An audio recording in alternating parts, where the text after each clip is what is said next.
Hey everyone, and welcome to a little vlog update kind of thing. My name is Iris, and I run the blog lifeofiris.com, where we talk about cruises, crew life, and travel. If you have been following me on YouTube, you've noticed a very big pause. I did some little short videos things while I was on the ship this spring, but otherwise I haven't really put much out there. I feel like life has kind of settled in a little bit, and I'm hoping to get back to this. But I also need to get back to it in a way that kind of works. I was doing these kind of longer format videos about world cruises and things like that, and they take a lot of work between the editing part of it and getting all the information together for all these different cruises and itineraries. And so I'm formulating what this might look like over the next few months. I'm not going to be on a ship for the next few months. We're going to be visiting a ship next weekend, but I won't actually be sailing for a little while now. So I kind of have these ideas in my head as to what this might look like.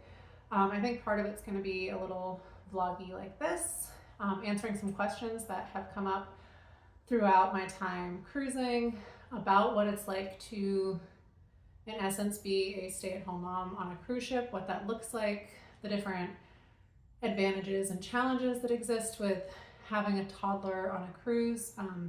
We were also on this super insane cruise. We went from, we joined just before Antarctica down in Argentina, and then we stayed on board all the way. It was a pull-to-pull cruise, so we went from very, very south to the very, very north.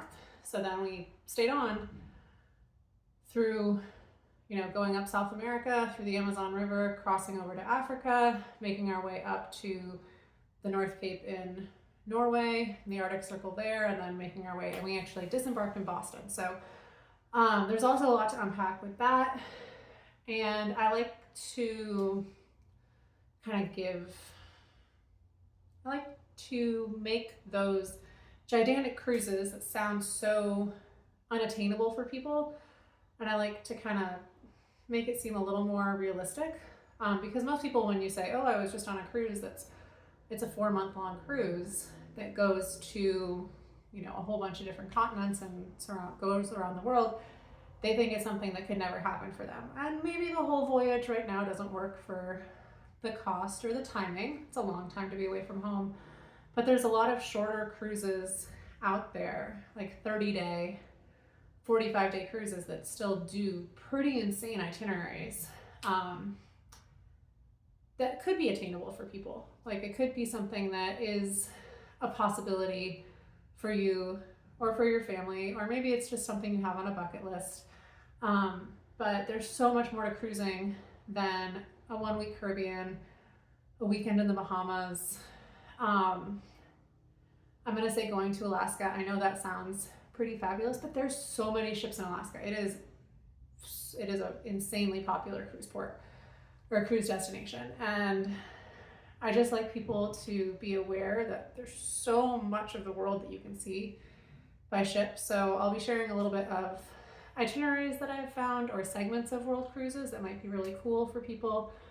I'm just kind of chatting about cruise life things and some cool itineraries that I find that might not be quite as in depth in terms of, like, I might not go over how much the cost per day is for every different suite and what the different perks that you might get for each category is. Like, researching to that level for a lot of different cruises just takes more time than what I've got right now. And I don't want to not make anything, because I enjoy this. I think it's kind of fun. Even if only 5 people watch it, doesn't really matter, because I enjoy it. So I still want to make something, but then you get kind of lost in like I want to make this big thing. And it's kind of a mental change to go from, okay, I want to make this big thing that has, if I'm talking about a show or a casino or whatever the part of the ship is, I need a picture of that part of the ship, and I need a picture of this port, and I need all the information on every single aspect that I can get, which I think makes a really quality video, but that's just not realistic. So anyways, if you have ideas or questions or comments or thoughts on life at sea or what it looks like with a toddler, any questions like that, please let me know. I did just publish a blog post about being a stay-at-home mom at sea where I answer some of like the main questions that come up with like how often we can sail, which crew members have the privilege to bring their family on board, things kind of, how much it costs. Does it cost us anything? It doesn't cost us anything. I mean, there's some things that have cost to it, but and I'll also do some videos where I answer those kind of questions here. But anyways, that's a little update as to what's happening with my blog, my YouTube channel, over the next few months. So thanks for those that have been here for a while for your patience. If you happen to be a parent, I did not realize how time consuming and challenging and rewarding parenting could be. But it definitely, it's like, whew, I do not have time for stuff like I used to. So anyways, happy cruising if you're sailing at all this summer, in the near future. And I hope you have a wonderful summer. It is hot in Vermont. That's where I am. That's where I'll be for the bulk of the summer. But it's lovely. It's beautiful. Very, very green. If you happen to be visiting Vermont, make sure you get a maple creamy.